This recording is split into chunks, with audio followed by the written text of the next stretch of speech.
Help is not on the way in the immediate future. It is a context-dependent decision, Congresswoman. What happens if Putin marches through Ukraine? What's next? NATO country. The impeachment of President Biden is still underway, but are we impeaching him for the wrong thing? The border crisis, which may be the right thing, is overwhelming. One professor down, 2 to go in the 3 professors that refused to condemn genocide against the Jews. All that and more coming up on this episode of Daily Caller Live. Thanks so much for tuning in. My name is Jobob. Daily Caller Live starts right now. 2, 1. Here we go! That might be the only brown guy on earth named Jobob. That is actually her name, Jobob.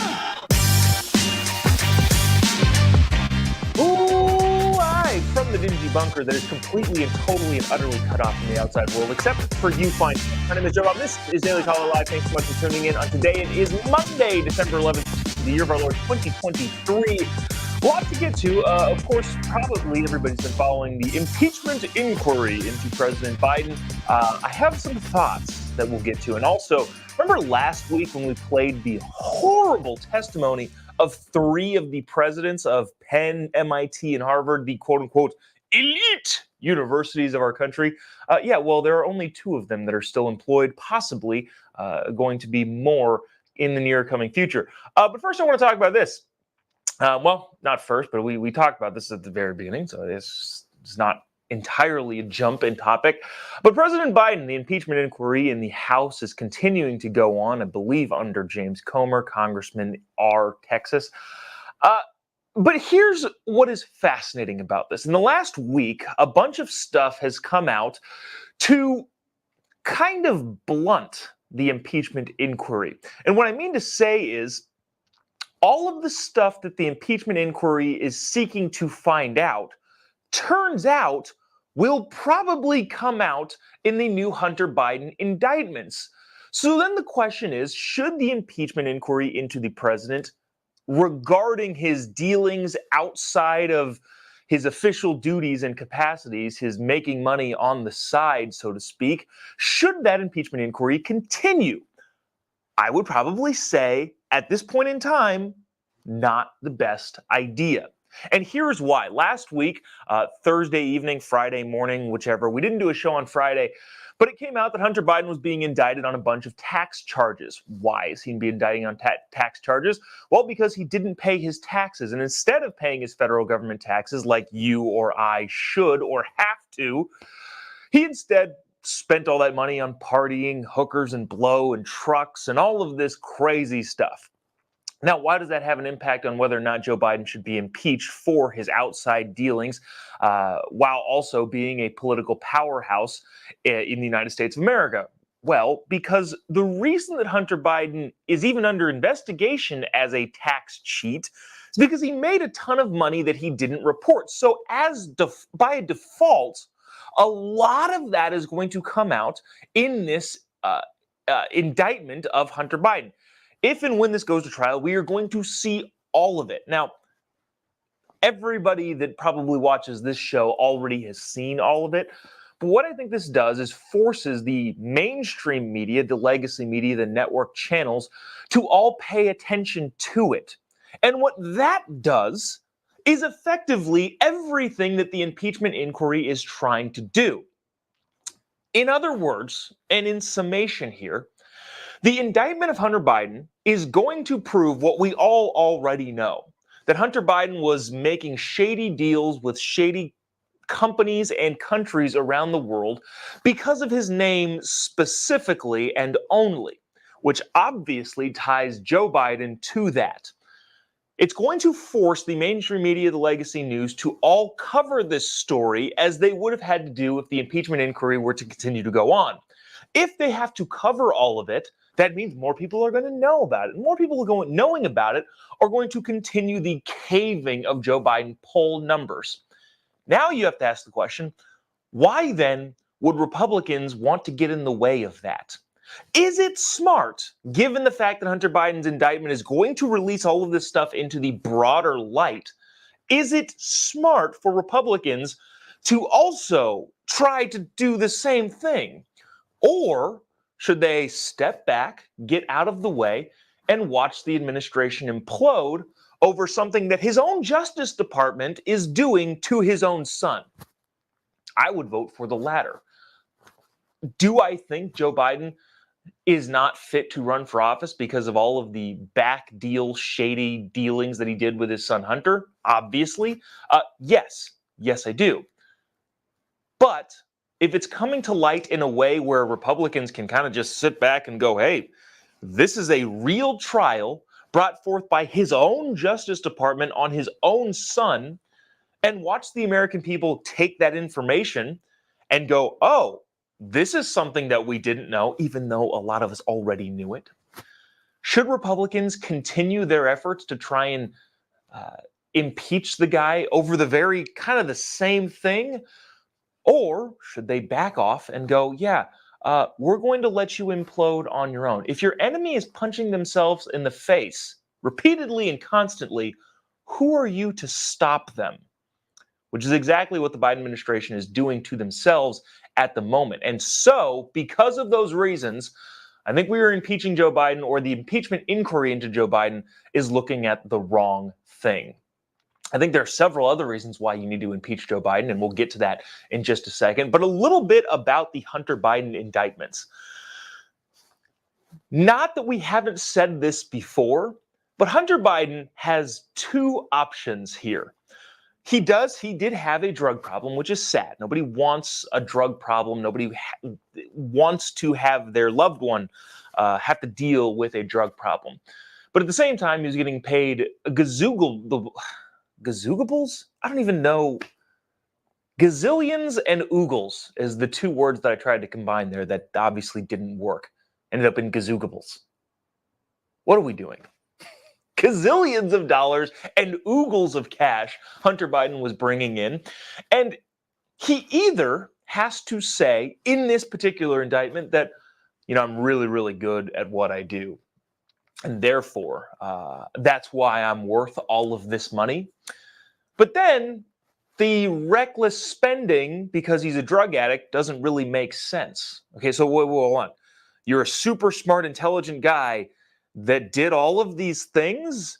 Well, no, because they had a drug problem. Okay, well, if you had a drug problem, then how are you able to be a super smart, intelligent guy and doing all these things? I have a stand-up bit where I intentionally anger the crowd and say, I am so Biden 2024. Not Joe, by the way, Hunter Biden.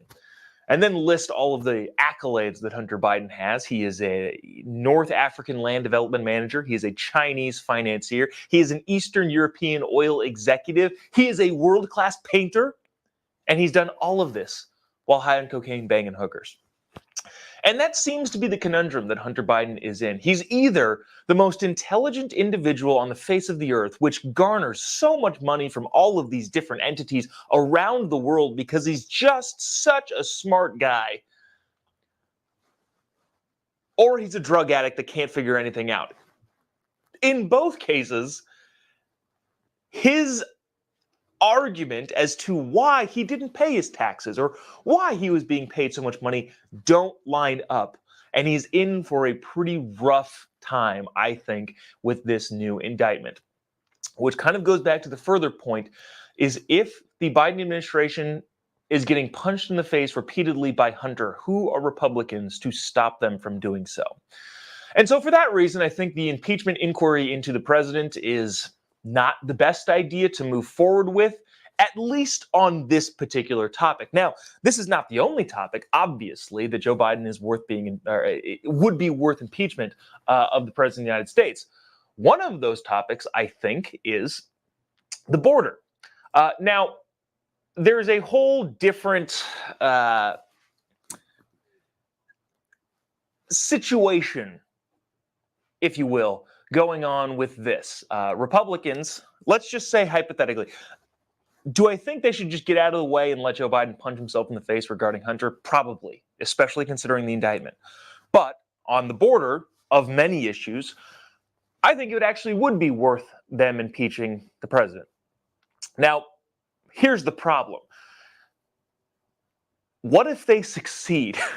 What if Republicans succeed in impeaching and removing Joe Biden? considering that there's an election in 2024, I think that would not be the best idea. And I hate to play politics here, but at the end of the day, that's what it really comes down to. Are you going to be able to win the White House and more seats in Congress, both the House and the Senate? And if that is your goal as a Republican Party or as the Conservative Party or the Party of Freedom, do you want to run against a decrepit old man who can't coherently formulate a sentence, or one of their up-and-coming big shot stars like Josh Shapiro in Pennsylvania, Gretchen Whitmer in Michigan, Michelle Obama even, Gavin Newsom in California? While I think all of those people would not be good to be the president of the United States, I guarantee you they would be better at running for president than Joe Biden. So even if I agree with an impeachment inquiry into how he's handled the border, would it be the best idea to get rid of the most beatable competition, especially in an election year? I don't know. Not sure if that would be the right move. Maybe earlier on in his presidency, when it was evident that, well, pretty much everything he's doing now, and for all the reasons we'd impeach him at this point in time, were still the same back then, maybe that would have made sense. But considering that it looks like Joe Biden actually is going to be the nominee, and I still don't think that, but considering that he's probably going to stay in, what good is it to remove, other than just to make a statement, to remove the most beatable guy on the Democrat side? I'm not sure. That being said, we have to talk about the border. I know that I feel like people are tired of talking about the border, hearing about the border, but believe it or not, we've actually, in the last couple days, in the last week or so, set record numbers at the border. And I realize you're probably thinking, well, you've been saying we've been setting record numbers since the beginning of the Biden administration. And to that I would say, yes, I know. And yet, they still continue to climb. Border Patrol's Tucson, Arizona sector reported a jaw-dropping 18,900 apprehensions of illegal immigrants in 1 week alone, which would be last week. This is Bill Malugin reporting from Fox News. It's the highest week total ever recorded for that sector, breaking the prior record of 17,500, which occurred the week before. So, if you want to ask the question, why are we still talking about the border? Because the border is still a big freaking problem. And it's not a big freaking problem as in like, oh, it jumped up and then kind of stayed consistent and we're still talking about its consistency. No, it's still on an upward trajectory, which is insane to think about. If I were a talk radio host, I would probably click a button that has Alejandro Mayorkas, the Homeland Security Secretary, saying the border is secure, which is the biggest hunk of crap I think ever spouted by any individual. We are breaking records every single week in all across the southern border, and it would appear that there's no slowing down. Now, one of the things that I think is fascinating about this on a local politics level, but also a national politics level, is how it's impacting some of these sanctuary cities. Now, again, we've been through this before. We've seen Eric Adams talking about the sanctuary city policy that New York had, and then all of a sudden going, oh, we can't handle this anymore. And yet, it's still affecting the city of New York. And what that's doing to the mayor's poll numbers, I think, is fascinating. If we were being fair about this situation, it should be noted that in reality, no. The mayor of New York is not responsible for the border. Why am I blanking on his last name? Eric, because I just watched a video with Eric Holder, and now I can't remember. Eric Adams, there we go. Eric Adams, the mayor of New York. His poll numbers are cratering because of all of the illegal immigrants that are coming into New York. They are cratering because the federal government is giving more money to people who are providing housing, that they are kicking out veterans and kicking out families that have been in that particular housing for a while in place of illegal immigrants. All of the resources that are provided generally to the citizens of New York City, the I don't want to say downtrodden, but the people that need those resources in New York City are going now to illegal immigrants. And because of all those reasons, Mayor Eric Adams, his poll numbers are cratering. And to be fair, it isn't his fault. It genuinely isn't. It's the federal government's. And because it isn't his fault, he's having to give speeches that sound like this, which I think are fascinating given the context of how this situation has unfolded. Check this out. We are at an untenable situation right now, and it is painful for us. It is painful for the city. And I think that you see it being reflected in the polls. It is because our federal government actions have taken a toll on the people of this city. We're going to continue to do our job in this administration, but these are extremely challenging times. And as I left Washington, D.C., I did not leave with optimism. I left with the cold reality that help is not on the way in the immediate future. It is going to be at this moment, it's going to be up to New Yorkers and this administration to continue to navigate this challenge that we're facing. Yeah, I think it's so funny and ironic. And in some ways, I kind of feel bad for the guy because it genuinely is not his fault. His predecessors and probably him politically decided to make we're a sanctuary city. No one is illegal here. And that probably was, he was probably involved in that in some way, shape, or form. But at the end of the day, yeah, it's the federal government that keeps letting people into the country. And, hilarious governors keep busing all of those people to New York. Now, I was in Florida over the weekend, and it was fascinating. One of the people that I work with said while she was flying from Phoenix to Charlotte and then on to Florida, said that she sat next to a bunch of illegal immigrants that were getting bussed around. Or flown around. I'm going to, she took a picture. I'm going to ask her for that picture, and then I'm going to show it tomorrow. I don't have it with me right now. But the reason I would want to show that is because if you fly a lot, like I fly a lot, you see people with, it's not, I've said this before, and people are like, you can't tell if someone's an illegal immigrant by just looking at them. Well, yeah, you can, because they wear this big badge lanyard that tells them where to go and makes sure that immigration in the airports can flag them down and send them wherever they need to go. First things first, they are being sent around the country to a bunch of different locations. This girl that I talked to said, that works for us, said then some of them went over here and some went over there, and they spread illegal immigrants all around the country. Supposedly, they'll be back for their court date in August of 2029. But they have these big lanyards that they wear through the airports and on the planes.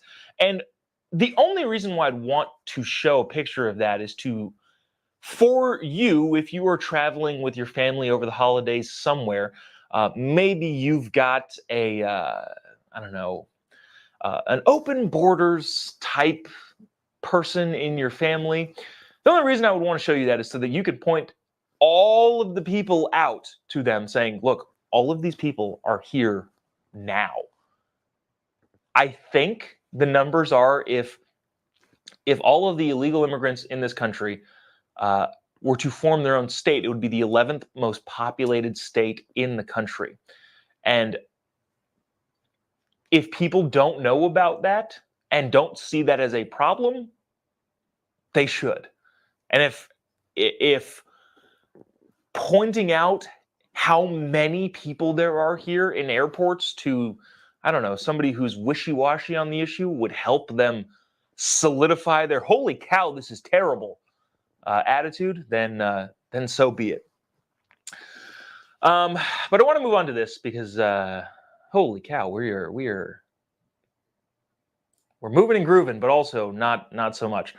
One down, two to go. We played clips last week, Thursday, from a congressional hearing on Wednesday in which Elise Stefanik, Republican from the state of New York in Congress, was questioning three of the quote-unquote elite university presidents on whether or not calling for the genocide of Jews is appropriate or complies with the student code of conduct.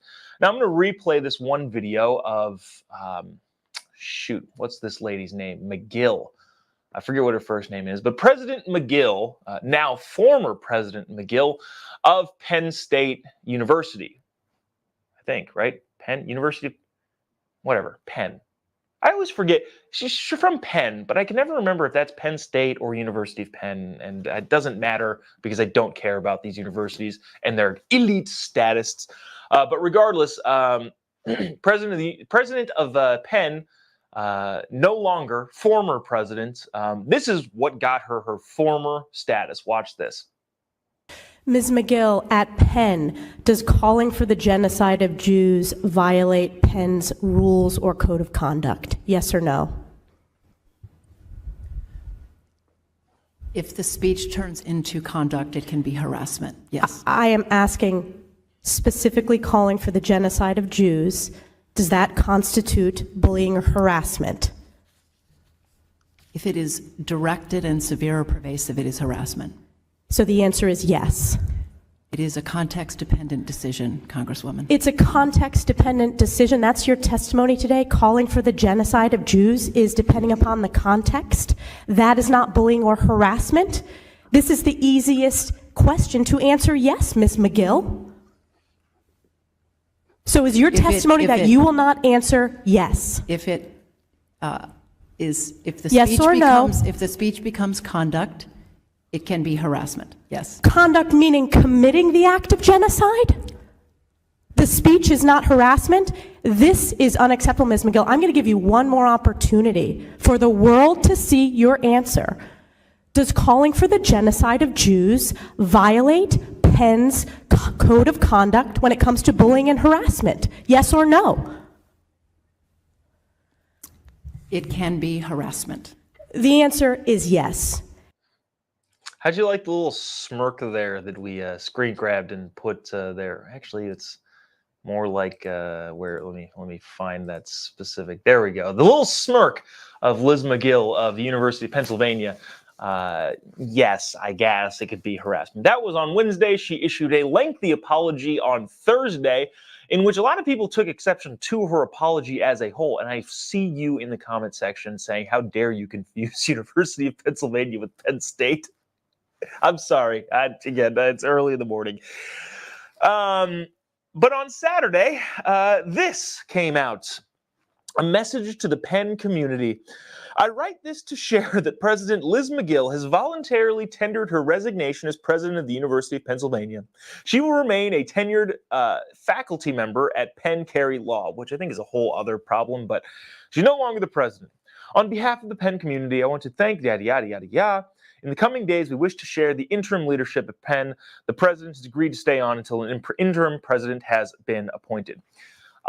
She was one of three. The MIT president was also there, said kind of the same thing, and the Harvard president was also there and said kind of the same thing as well. But the bottom line is, you miss a softball question that bad, you can no longer be the president of a prestigious university.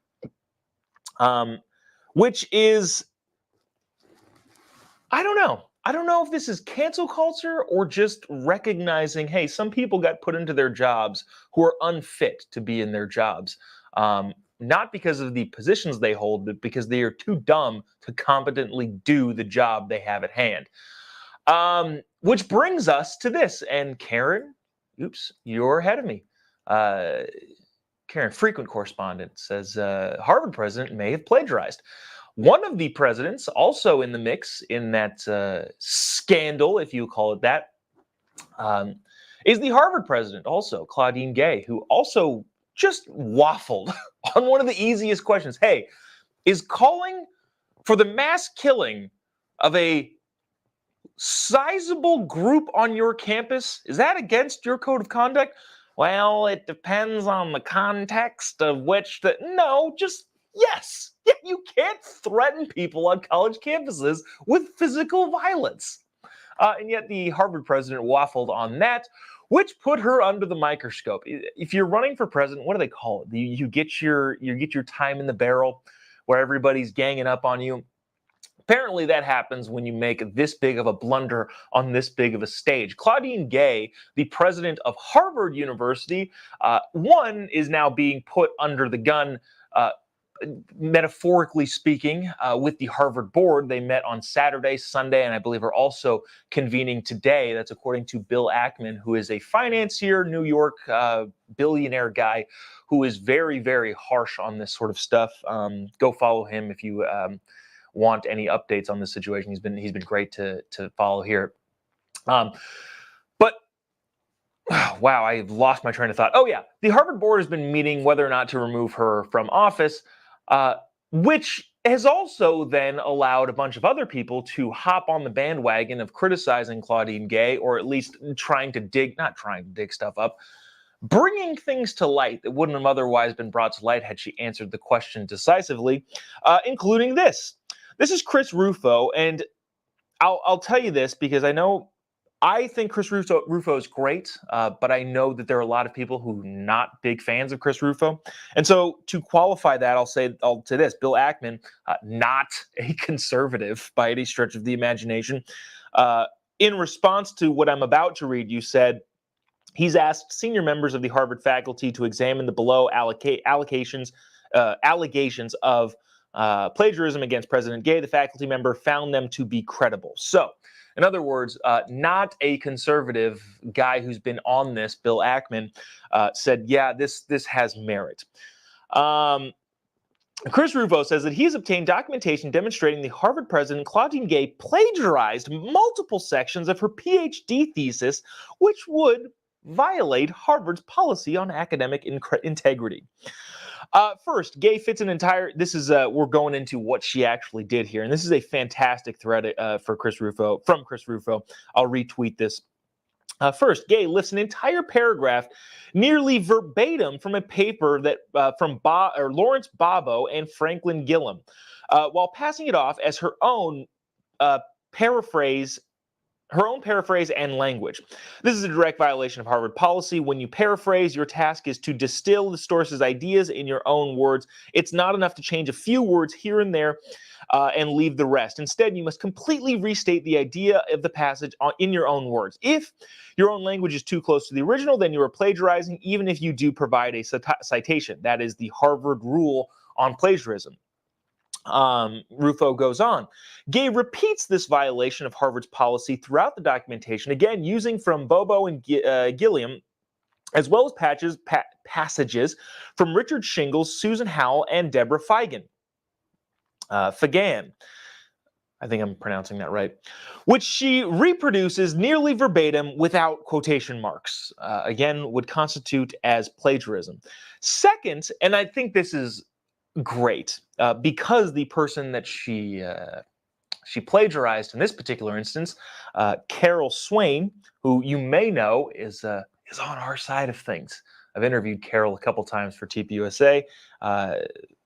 Fantastic individual to talk to, but the fact that so lefty that she can't condemn genocide, calls for genocide against Jews, lefty in the insane category, plagiarized Carol Swain, is pretty funny. Gay appears to lift material from scholar Carol Swain in one passage, summarizing the distinction between descriptive representatives and you know what? It doesn't matter the specifics, and I feel like if I'm just reading off, this is probably not. This makes a compelling case in text, but probably not worth reading in its entirety. Bottom line here is it would appear that because Claudine Gay couldn't answer the most simple question on a large of a stage as she couldn't answer it on, that more people delved into her past and were like, hey, why are you the president of this prestigious university? Do you have the academic accolades to justify this, or were you a diversity hire? And also, while looking into that, hey, it looks like you plagiarized a bunch of stuff, which they probably found out through AI, which, is interesting to say the least. I'm sure that Claudine's Gay PhD paper is public information, and they probably just put that into ChatGPT and said, hey, are there any other instances in where this language is used? ChatGPT said, oh yeah, here, and here. And they went, ah! But again, none of that would have happened if she said, yes, calling for the mass killing of a segment of our student population is a bad thing. I'm just reading some of the comments here because I think we haven't really got too much commentary. Jody says about the plagiarism, following in Joe Biden's footsteps. Yeah, if you don't remember, the first time Joe Biden got out of the presidential race, I think in the 80s, was because he was plagiarizing people's speeches. And that at the time was enough to get somebody out of a presidential race. Let me see if there's anything else. Also, I haven't been keeping up. This is like a minute-to-minute thing to see whether or not any of these people resigned. But let me see. Holy cow, I'm going back too far on the Twitter machine. So I don't think anything new has happened. But I don't know if in the comment section you're like, oh, hey, she resigned. Let me know. Oh, she's trending in the United States. This is fascinating, this stuff all in real time. Let's see. Anyways, I guess we'll keep on this over the next couple days and see what happens. Let's see. That's kind of it on the comment section. Ryan and Jim, two of our very frequent correspondents. Appreciate both of you guys. Seem to be going back and forth on something, which is great, but also can't really seem to catch up on all that because there's too many things in here. Let's see. That'll do it for us today. There's another story from Barnes & Noble that maybe we'll get to tomorrow, but also it's not really all that compelling. So maybe we will, maybe we won't. But appreciate you sticking around, tuning in. If you haven't already, give me a, whoa, why is that happening? Give me a follow on any of your social media platforms. Just type in Jobob. You'll be able to find me there. Anything crazy coming up? America Fest. If you live in the Phoenix area or have the means to get to the Phoenix area, you should go to America Fest. It is next weekend, Saturday through Tuesday. It is the biggest freedom party in the country. Happens in Phoenix, Arizona. If you can think of a political figure on the conservative side of the aisle, they are there. I'm just telling you that they're there. Fantastic list of speakers, also concerts, just an incredible experience all around. If you want any information on that, hit me up on any of the social media platforms. Just type in Jobob, be able to find me pretty much anywhere, and shoot me a message. I'll get you any of the information on that. I don't know, anything exciting. I was at Mar-a-Lago over the weekend. That was fun. Interesting place. Former President Trump was not there. He was in New York. But nevertheless, still good to be, in good company. But we'll see you tomorrow, same time, same place. Maybe we'll get to that Barnes & Noble story. See you then. God bless America.